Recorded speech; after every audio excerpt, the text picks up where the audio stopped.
again, welcome to another edition of CropLife Retail Week. Paul Schrimpf here with Eric Spilgoy. You made it back from Atlanta.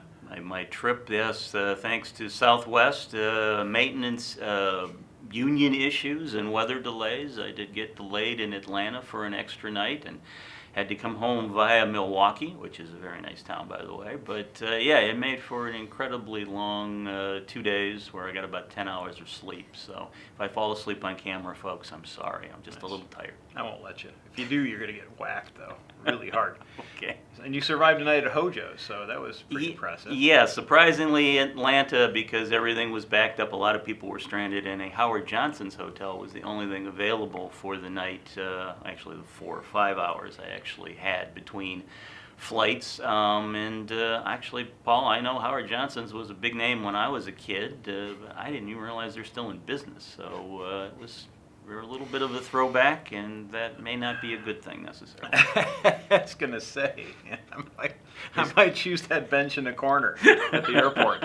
But hey, I'm sorry. Y'all probably get angry mail from Hojo's now, but one of them. That's So okay, we got Budweiser as a non-sponsor last time. Now Hojo will never be a sponsor. Got a list of folks who are just crossing. We are not. So can we talk a little bit about the industry? So you were traveling this week. I was in the office making lots of deep background phone calls for some precision projects I'm working on. I'll mention a couple things here, but basically, you were out amongst the masses. And yes, at EFC Systems and Farmobile had their annual event, 6th annual, with about 200 attendees. There in Overland Park, Kansas. And Paul, you know, there were a lot of discussion, of course, about what's going on in Washington and on the trade front. One of the key things that I took away from that, there was a retail panel discussion, and they were talking a little bit about e-commerce. And there were two larger retailers on the panel who basically said, yes, we're playing with e-commerce. But then one of the smaller retailers from Illinois spoke up and said, you know, I've seen people play with e-commerce since 2001. He says it'll probably always be there, but I'm not sure how much bigger it's actually going to get because people like that trusted advisor, interpersonal relationship role they have with their ag retailers. So that was just kind of an interesting take, Paul.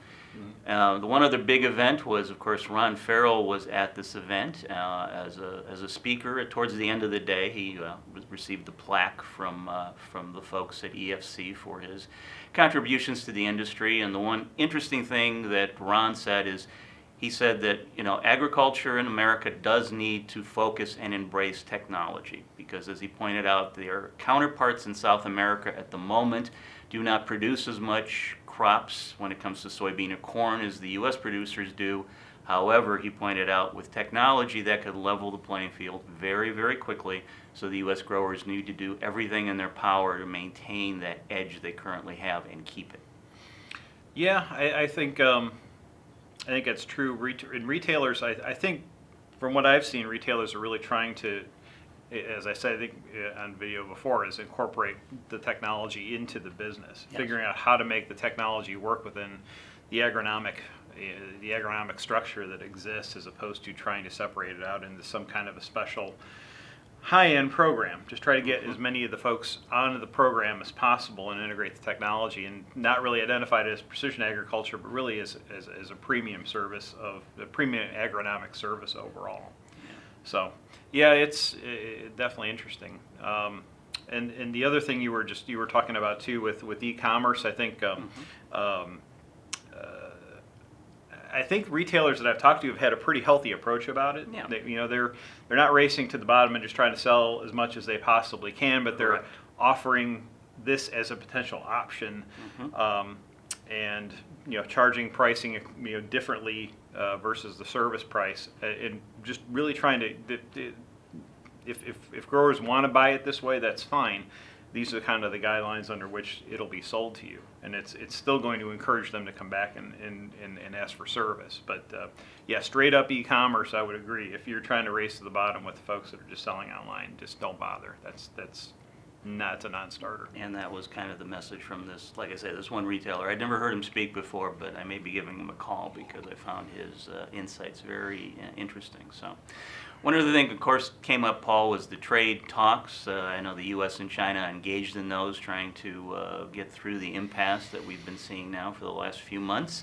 I guess China is buying some more soybeans, but we also found out this week that I guess the European Union has said that if the Trump administration goes through with some proposed tariffs on some of their goods, that they will stop buying U.S. soybeans. So again, Paul, if maybe if we're having a little better relationship with China, maybe our relationship with the EU may be in jeopardy going forward for soybeans. So again, we'll have to be following this.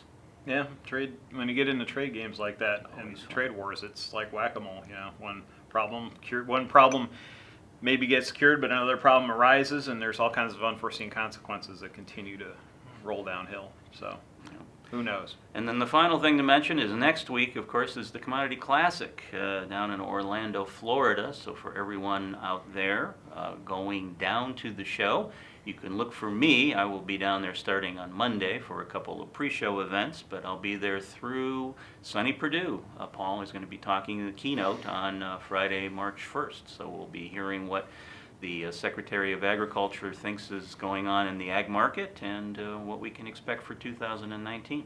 Awesome. Jackie Pucci is going to be coming down as well. And Matthew Grassi. So Matthew's going to be looking for technology stuff, and I think we'll see Jackie looking specifically at the crop protection seed, trying to find out what's going on in those markets. So we're trying to cover all the beats and find out what's going on. Well, and the reason I bring this up, of course, is you've been doing a pretty good job of keeping me in studio with you for the last few weeks, despite my travel travails.